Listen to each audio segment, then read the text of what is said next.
What's up, everybody? How's everybody doing with the Survivor 50 news that just came out? I'm finally jumping in to talk about this.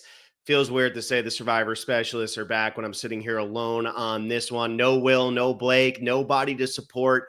Just giving my honest reaction to what we have all heard now for Survivor season 50. I was lucky enough to have been invited to the premiere event. It was an awesome event. CBS does a phenomenal job with it. Jeff was there, Kierhofer. Everybody knows who was there at this point.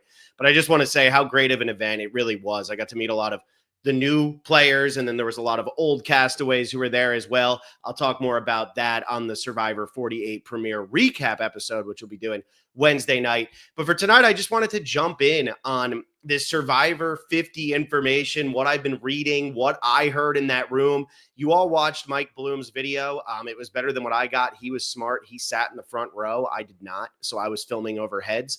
But Bloom's video was great, and it really did encapsulate everything. And he captured so much of what was said by Jeff at the important part of this, which is about Survivor 50. So I want to jump into like conspiracy theories, what I think about the logo, which I know a lot of people are losing their minds over. I want to talk all about what I think is going to stay, what the fans are going to keep, what the fans are going to get rid of, what I think, is just going to happen. Like, what is going to happen? What does this really look like? And I also want to drop this one first. If you are a huge Survivor fan and you hear this Survivor 50, you get to fly out there. They're going to fly out 5 tribes. That's what they're calling it, right? Whether it's your family, whether it's your friends, it could be this podcast. Who knows? I mean, you better believe I'm applying to that. You better believe it. But when you hear that, CBS, Survivor, Jeff is going to get on the plane with Fiji Airways, and they are all going to fly out to Fiji together with the Survivor 50 people. And that's awesome. And you have a chance to go out there and experience the behind the scenes and see what it's like. I don't know how long they said it was going to be for. I don't remember if it was for like 3 days, 5 days. I think it was something along those lines. It was over on Greenfly, I think was the name of the website. But you can find the link and all these things. That's an awesome thing, though. That's an awesome experience. And I know a lot of times people give Jeff a hard time, and I'm honest about Jeff as much as I can be on this podcast. I say when I think Jeff has just gotten too in his own head, or when something's not working, when something is working. But I always feel like he does have the fans in his mind when he's making these decisions. It might not feel like he's always hearing the majority of the fans, but he has the fans in his mind. And so this is a big deal. I mean, this is a big deal. You have an opportunity to go out there for this once in a lifetime experience. Most of us are never going to play Survivor, so you get to do that, right? That's great. And just being at this event, I got to meet a lot of people in the community.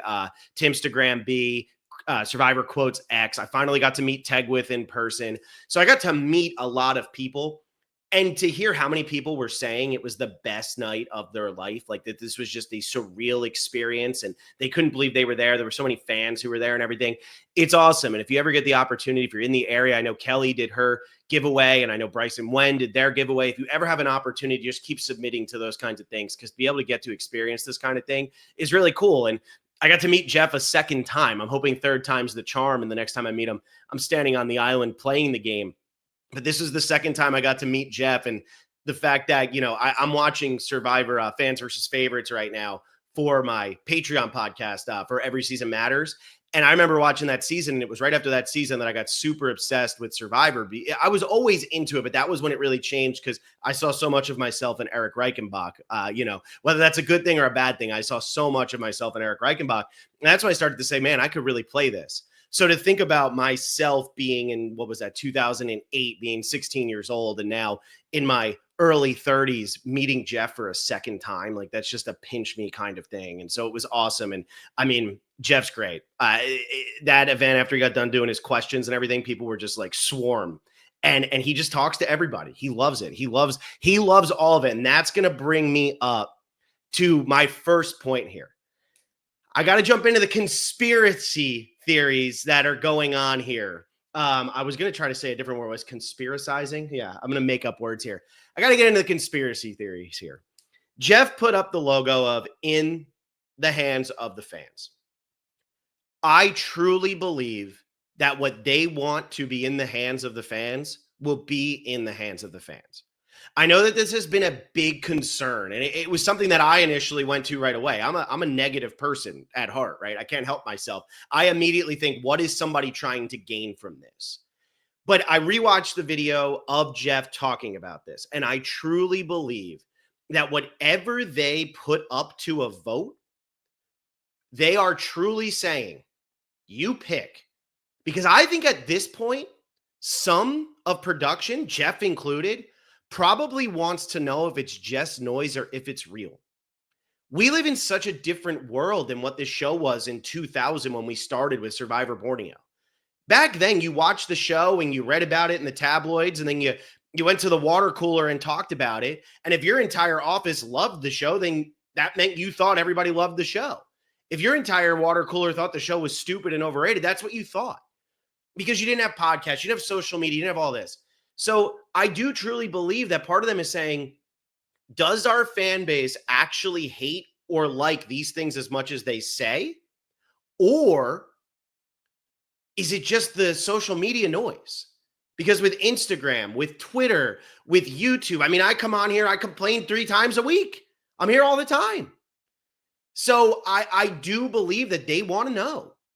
And I think that what we need to brace ourselves for as a fan base is that there are going to be things that we as podcasters and as all of you who comment and tune in every week, and as the people who are on social media all the time talking about this, interacting with players, even ex-players, there are going to be things that we think are shoo-ins to either be removed or be implemented that the majority of the people who vote in this aren't going to agree with. I do think we need to be ready to be surprised, because there are things that I was staying at my parents' house up in New Jersey to go to this event in New York City, which was freezing, by the way. I'm so happy I'm back in Florida. I just wanted to throw that out there. I don't know how you all do it anymore. I used to do it. I don't do it anymore. But I'm just sitting here and I'm staying at my parents' house, and they love Survivor. And so they're asking, what do you think about the way the show goes? But whenever I have a conversation with them, they're like, no, we love that twist. We love idols. We love firemaking. We love all these things. So get ready for some things that might blow your mind. Now, I'm not saying my parents are going to get on the computer and vote. My mom might. My dad certainly isn't going to. But there are going to be people that this is going to awaken something in, where they're going to say, oh, I can have my input. The Facebook group that so many people will like heckle and be like, oh my God, the Facebook. They're going to be commenting on this stuff. So just be ready for that. And I just want to do that off the top here and give my little warning of, there are going to be things that are going to surprise us, because I think as a community, we can get into a little bit of groupthink. And I don't think that that's how 90% of the fan base feels. I think it just feels that way sometimes on Twitter. So I'm going to start right here, right now with Final Four firemaking. It's staying. It is not going away.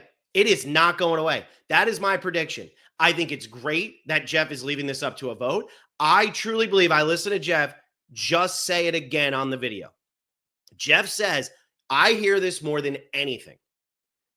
Jeff would love nothing more, I truly believe, than for us to vote down Final Four firemaking and it to either work or not to work. Because I truly think that Jeff is at a point in his life, he's got the ego of a producer of Survivor for as long as he has, for a reason, right? But I think that he's at the place where he's so confident in this show and the team that's around him that he is not worried about making a big mistake here. I don't think he's worried about it. And if we do Final Four firemaking, or if we don't do Final Four firemaking, and it ends up producing a great winner and a great Final Three, Jeff can say, wow, well, look at that, fans. Maybe we got to consider mixing it up a little bit in the future. If we don't do Final Four firemaking and it produces a terrible Final Three and it's a boring vote and Cirie Fields gets voted out in 4th place instead of having a chance to make fire and sit at Final Three, Jeff can say, well, that was on you. There is no reason for them to be lying about this, right? I just want to get that conspiracy theory out of the way. I truly think that they are totally fine with whether we do fire or don't do fire. And I think most of the fan base is going to vote for fire. You want to know why? Because it is more exciting TV. And you think about it, okay, yeah, we lose Jesse at fire. We lose Devins at fire. But we're losing them at fire. In the old days, you would just lose them. Rob Cesternino doesn't have a chance. Suri doesn't have a chance. They just go home. And I know those are final threes, but it's just the point I'm trying to make of the fallen angel thing happened so early. I think Final Four Firemaking is going to stay. I think more people enjoy it than don't. And I also think the biggest problem with Final Four Firemaking isn't Final Four Firemaking. I think the biggest problem is how it was introduced to the game. It was introduced in season 35, and it had an immediate impact on the end game and on who won the game. Since then, it hasn't impacted that many seasons. Will and I have gone through it a bunch of times. It hasn't impacted that many seasons. What will I be doing? I'm voting for it to stay. I think it's better. I do. I will be voting for Final Four Firemaking to stay. And I know the popular thing right now in the community is to vote for it to go away. I know Kevin from Survivor Super Fun Time, he's losing his mind over there. He's like, everybody listen to me. I think it's better. I truly do think that Final Four Firemaking makes it so that the biggest competitor at the end of the game still has a chance to get in. It gives you the opportunity for these 5-3 votes. Now, we haven't seen many 5-3 votes, but we got Austin versus D. We got Charlie versus Kenzie. I like Final Four Firemaking. I think they're going to end up keeping it. I think it's here to stay. So that's my first take.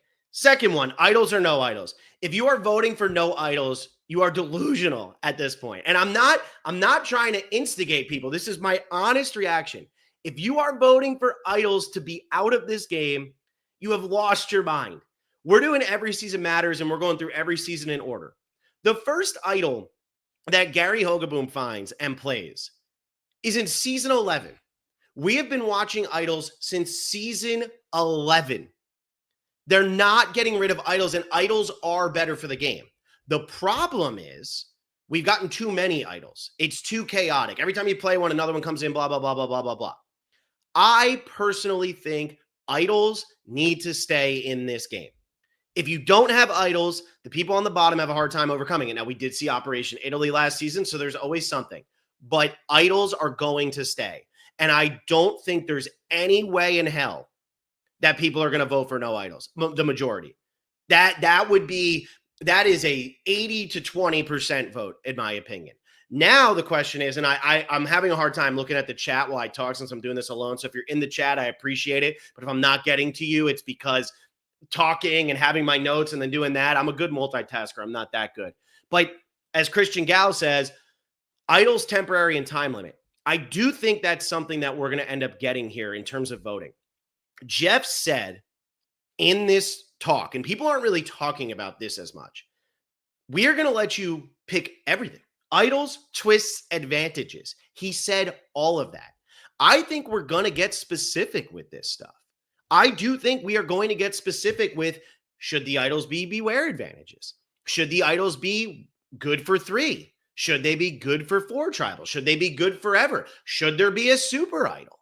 I do think that we are truly going to be making those decisions.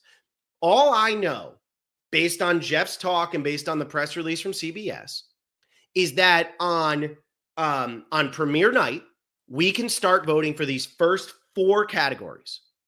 And these categories are the colors of the buffs, rice or no rice, firemaking or no firemaking, and after show versus live reunion, which I'll get into after show versus live reunion in a second. We're going to vote on those 4 things. Jeff said that we are going to be voting on more stuff. There are going to be different topics each week. We're not just going to be voting on the same thing every week. So I do think that John says it here. Do you think that some of these questions will be branching depending on what is chosen prior to them? I do. Now, granted, if you get too much into idols, the whole point of this is not telling the players who are going out to play 50 what advantages they are going to have access to and what the game is going to look like, which is another big point I'm going to talk about, which I think might be the best news to come out of this statement from Jeff. But it's going to branch. There's going to be more to this. We are really going to make our voices heard, I believe, in a lot of different categories other than this. In terms of buffs, color, to the people who care about that, I hope you get what you want. I could care less. I saw some people, they want pink and they want neon green and whatever. I couldn't tell you what color buff anybody was except for that. I think China had a black merge buff. That's what I got, okay? You guys do whatever you want for that. I am totally on board with whatever color buffs. The aesthetic doesn't matter to me as much. I like the strategy. I like the players. That's what I'm into. Rice or no Rice, I actually personally think Rice is better. Jeff says this also in his video. Jeff, if you watch that video, Jeff really, really lets you know where he wants you to go. He does. He says, I personally think that they're better when they have Rice. They might be able to think clearer and do that. He's right. He is 100% right on that. But he's letting you also know like what his idea is on that. And same thing with Firemaking. He said, we just had one of the most exciting moments in our show's history last season with that. So he's letting you know where he's leaning. But I also think that's why it truly is up to a vote. Because not everything's going to go the way that Jeff wants. And that's okay. And I think Jeff knows that he wants that, right? He wants to be surprised by some of these decisions and some of these picks. So Rice or no Rice, I personally think Rice is better. It lets them think. We have moved past the point of, oh, my stomach hurts. I don't eat. It's so hard out here. We don't talk about that anymore. That's not what Survivor is. It's not what we're into. So for me, I'd rather have the Rice. So now I've covered Firemaking, Rice or no Rice, and buffs from these first four. If you vote for the after show over the live reunion, we're not friends. We're just not friends anymore. We're not friends. Now, I saw somebody say, can we get a combo? I like to see the people react, and I like to have the votes, and then let's get the live reunion. Just give me the live reunion. I want the live reunion. The after show is more compelling for Jeff, and I'm not saying this is in a bad way. I truly mean this. The after show is more compelling for Jeff because Jeff is getting knee-jerk reactions. Absolutely. Sorry to bring this up for anybody who's like scared of flying, because I've been there, done that. I've missed flights over this stuff. So, but if you follow the plane crash that took place in Toronto, the plane that flipped upside down, the Delta flight, they did an amazing interview with the guy right after that. And it was a paramedic, and he has this stunned look in his eye. And it's just this like, I can't believe I'm still here. I can't believe that this took place, blah, blah, blah. Now, if you interview that guy weeks later, he's going to have a different approach, right? He's still going to have gone through this moment. But this was a great interview and all that. So what I'm saying is, in this moment, the stun of Charlie finding out Maria didn't vote for him, which, sorry, Maria and Charlie for bringing that up now, but I can't help myself. Finding that out, that's such a hard moment for him, right? And Jeff gets to ask right then in that moment, get the raw answer. It's great. It is great, but it's better for the people on the island than I think it plays on TV. Now, I've had, and I just lost my pen cap. That's what I just went crazy over there. But I have had the privilege of going to multiple finales. I went to the Edge of Extinction finale. I went to the Island of the Idols finale. I didn't go to Dave vs. Goliath. So I went to two finales. Being at a live finale is one of the coolest things you'll ever do. That is one of the coolest experiences you'll ever have in your life. And I know people do it like seat filler, you got to win the tickets, whatever. But like that was an awesome thing. But also watching the live finale on TV, I understand that the reunion show, my parents would go to bed. Again, they're probably voting for the after show because they get to actually sit there and watch them still on the island. Once they're not on the island, they don't care what they look like anymore. They don't care about the glam up. So maybe there's some people who are going to vote the other way. But I always found watching them well after and hearing how they feel about each other, what it was like when they watched themselves back on TV. I feel like that's huge. And also, let the cast celebrate. Let them have their party. When you're voting for this, don't just think about yourself. Think about the cast that's going to be out there. This is Survivor Season 50. This is the biggest season the show's going to have, right? The next big one is 75. 60 is like 30, and nobody cares about 60. 75 is the next big number. Who knows what's going on in 22 and a half years? So, well, no, I'm sorry, 12 and a half years. I got a little ahead of myself. 12 and a half years. Who knows? So for me, think about the players who are out there. Have a party for this. Celebrate that we just got this massive season with returning players. We got everything we wanted. And now they're actually going to go and have the experience with their family and all of that. That's what this was about. And I got to experience that firsthand a couple of times just by being out there. And I went to a lot of the after parties. I only went to two finales, but I went to a lot of the after parties, starting with Heroes versus Healers versus Hustlers. And I went all the way through onto the Idols because I was just in LA. But it was to see the families and their reactions and kind of like the come down of just like, okay, this whole crazy experience is over. I mean, I sat there and watched the Survivor 48 premiere with players all around me. And to see the reactions when they're seeing themselves on TV and stuff, I'd never been to a premiere event. So for me to sit around these people as they're hearing themselves talk on screen for the first time is incredible. Now they get to come down from that after 13, 14 weeks of just chaos. Live reunion is necessary. And I really hope that that's the way this goes. I would be floored. I would be more shocked if we got the after show than if we got no idols. That's how confident I am that the live reunion is coming back. When Jeff announced the live reunion was a possibility, that place went nuts. That place went nuts. So I think we're definitely going back to that. What else do we have all over here? Because I got a couple that I really have to get to here. So challenges. It seems like we're going to have some input on challenges too. That wasn't something that Jeff said, but it seems like it's something that's come out. I hope we do get some input on the challenges. Maybe we get some stuff that isn't just ends in a puzzle. Maybe they will go to 2 tribes or 3 tribes. Maybe we're going to have a say on that. If we do have a say on 2 or 3 tribes, here's what I will tell you. We have a say on 2 or 3 tribes. I truly believe they are expanding to 24 players. I truly, truly believe that. If we don't have a say on 2 or 3 tribes, I don't think that eliminates 24 players, but they're not going to have an 18-person season that is 2 tribes at this point because they're not going to split by man versus woman. They're not going to do that. That's not going to be an option. And I don't think they're going to want to give one, sex, the numbers over the other. They're not going to do that. So in my opinion, the battle of the sexes is gone. And so you're not going to want to do that. So you're not going to have a 5-4 disadvantage there. So I think that if we're going to get the option between 2 or 3, I do think that that means that we're going to have 24 players. But I don't, Maddie Crowley says it here, I hate 24 people in 26 days. There's no confirmation we're only doing 26 days. That won't be something we vote on because at the end of the day, they're making a TV show. They do not care how much we're doing. So that's not, anybody who thinks we're going to vote on 26 or 39 days, I think you're crazy. We're not going to have that. Jeff never said anything about 26 or 39 days. If he knew that they were doing 39 days, he would have announced it. I really believe that because he knows that people want to go back to 39 days. But I don't think that 39 days has been ruled out at all. At all. And like Zach says here, Jeff once said they would do a longer season for a landmark season. This is the one to do it. So I don't think 39 days has been ruled out. So that's where if we get 24 players, we're going to get in 39 days. That's just something to keep an eye out for. If we get this 2 tribes or 3 tribes guess between us. So I really think that we're going to get some more. We're going to get some more options here, but there's certain things that aren't going to happen. William Redmond says, I hate we are still in Fiji, but I get it. We're not going to get an option to choose a location. Like that's not going to happen. It's going to be in Fiji. There's no way it's not. We're also not picking the players. That was a big one. We're not picking the players. When Jeff was setting this up, it seemed like that might be the route they were going of second chance too. Not happening. He says numerous times.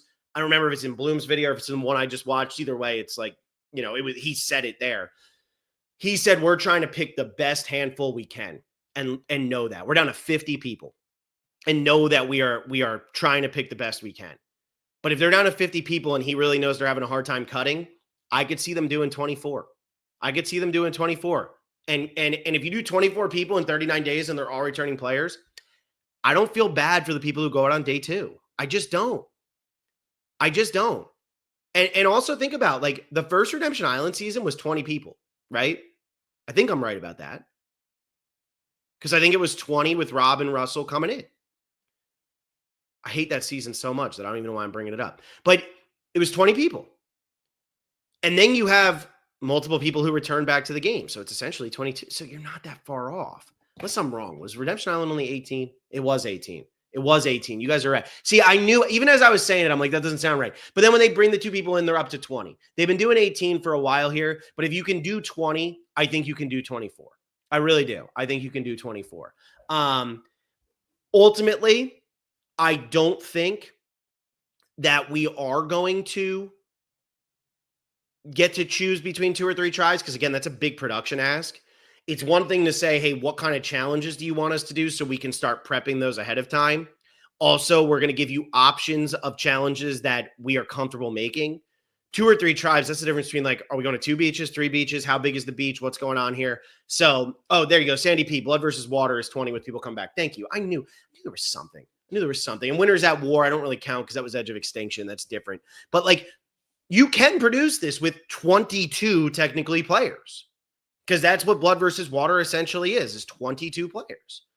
So I feel like there's a way. I feel like there's a way to get it done.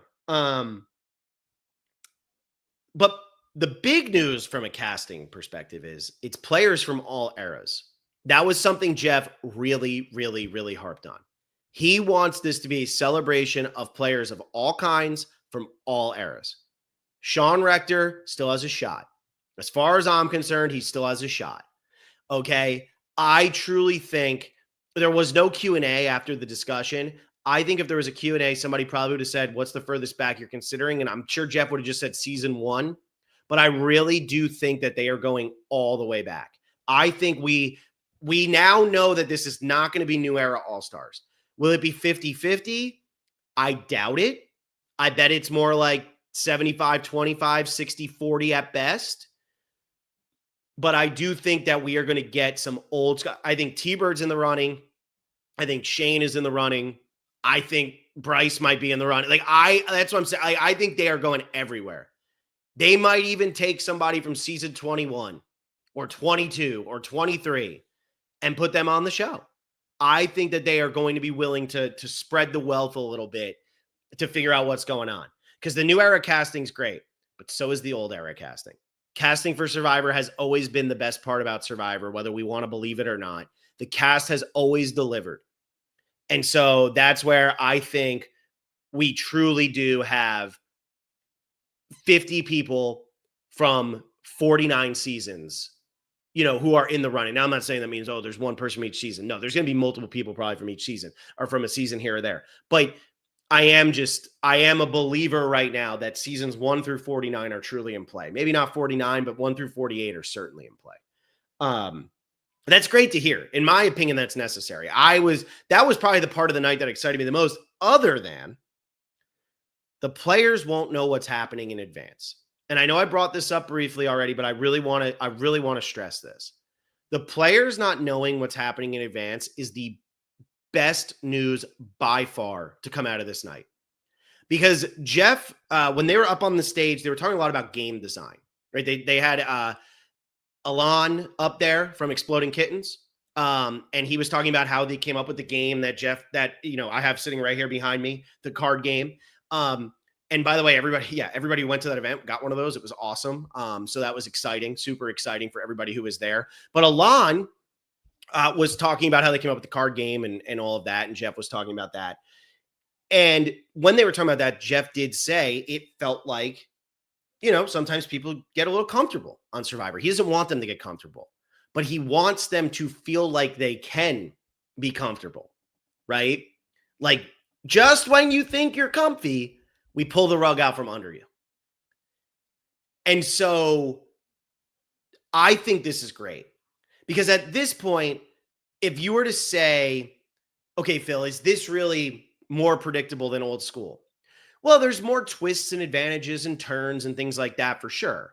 But if I was going out on Survivor for season 49, which I'm not, unfortunately, but if I was, I would assume we're going to get 3 tribes of 6.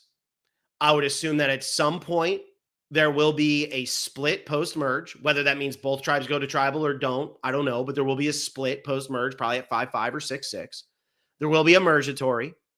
There will be idols, for sure. Multiple idols. When an idol gets played, another one will be found. There will be 3 idols, one on each beach, and then maybe when you go on journeys, there will be journeys.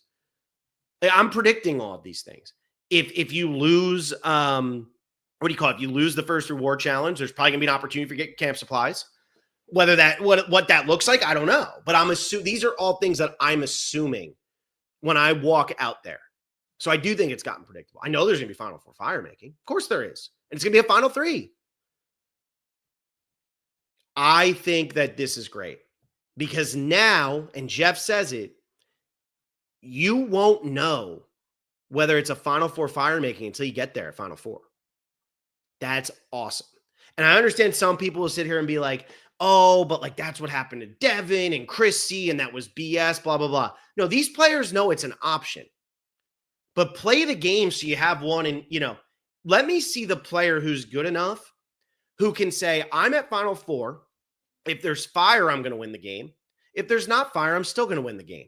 Give me that person. And for an all-star season, I think that's fair.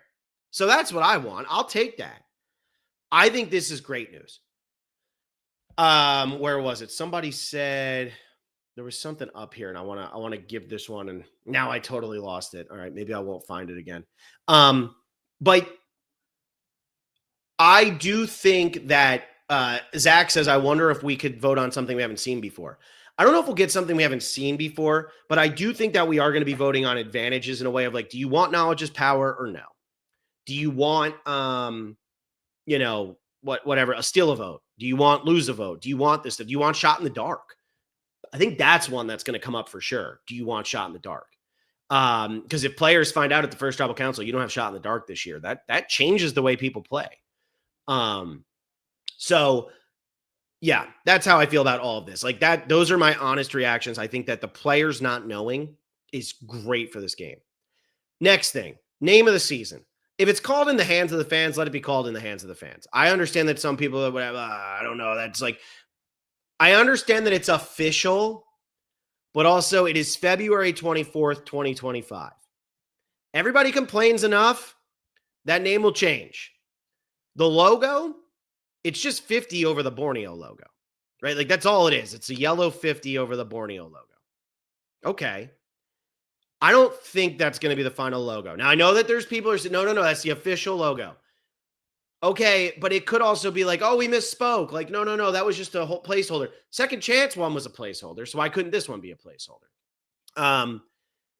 Look, again, I don't get into the buffs, the logo, any of that. Like, to me, it doesn't matter that much to me. But I also understand why this logo would frustrate some people because it is very flat. It is very like basic, but also it is Borneo with a 50 over it.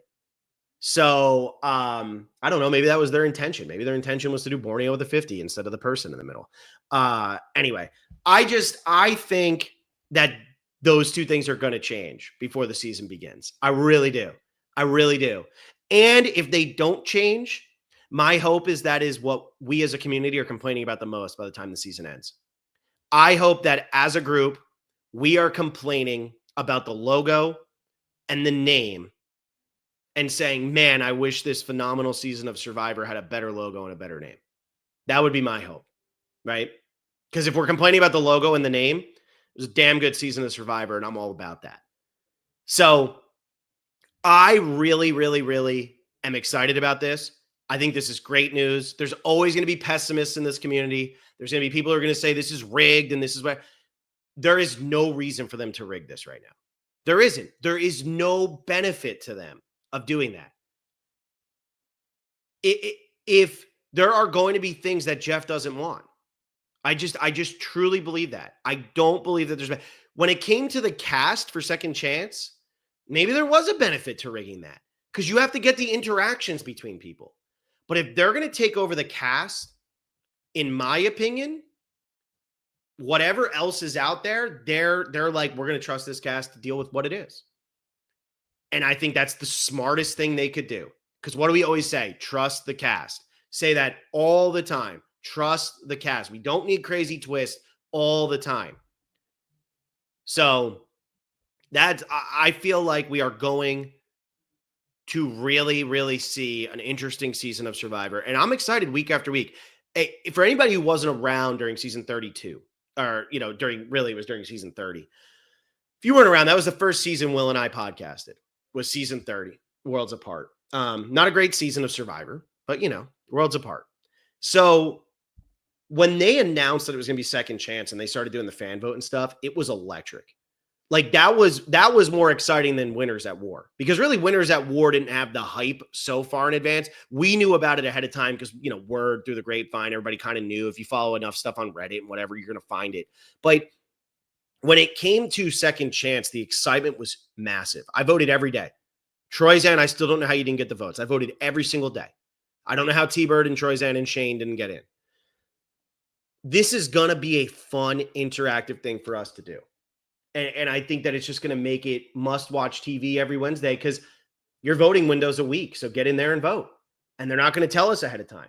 I bet you Jeff comes out right away and says, here's what you voted for. Here's what it's going to be. But look, in the hands of the fans, I think it's awesome. I think it's a great idea. I think I covered everything. I think I did. If I didn't, apologies to the chat over here. We're obviously going to be doing a lot more Survivor 50 coverage as it keeps coming up. But there will be fire making. There will be a live reunion. I don't care about buffs. I don't care about rice or no rice. There will be idols. I think we're going to get to pick challenges here and there. I think we're going to get more which of these. I think honestly what we're going to get when it comes to advantages is pick two of the five or three of the five. I could see something like that. Players from all eras, that's exciting. Logo, name, sure, they might be able to use a little work, but if those are the worst parts about the season, good. That's what I want to be the worst parts of every season. That would be great. Anyway, so excited that I was able to go to this event. It truly was amazing. It's like a pinch me moment again. Like I said, like when you're talking to Jeff Probst the first time and you're standing in a random like parking lot kind of thing that's been converted in Los Angeles and you're running a challenge against him. That's crazy. And then all of a sudden you're in New York City and you're shaking his hand again. It's truly a surreal experience. And it's awesome that I've been able to be a part of this community as long as I have. And I met Gordon Holmes the other day, and I don't know if I freaked Gordon out or not, but I think I probably was like the most goo over Gordon ever, because when he started doing his power rankings during season 17, that's when I was like, oh man, there's something fun you can do with Survivor other than just talk about it. I remember in college, I made all my friends, all the people on my floor, we'd all watch Survivor and we do power rankings. That was all based on Gordon. That was the first time I got to meet him. Bloom was there, Rob was there. I mean, it's just cool to see all of like the people in their element and do all of that. And look, I'm going to be out at the LA one next week. If you're going to Bryson Wen out in LA, I'll be there. And I'm so excited that I am, because it's just like, it's so great that there's so many live events and there's so much. And for everybody who I was able to meet there, it was great. And I'm really excited for 48. I mean, I know a lot of people are now like, oh, well, we're never like, now everybody's just going to look past 48. 48 was good. I'm very excited for everybody to see the premiere. It was great. We were able to watch that, and it was awesome. And you guys all know I don't just say that. Like, it was awesome.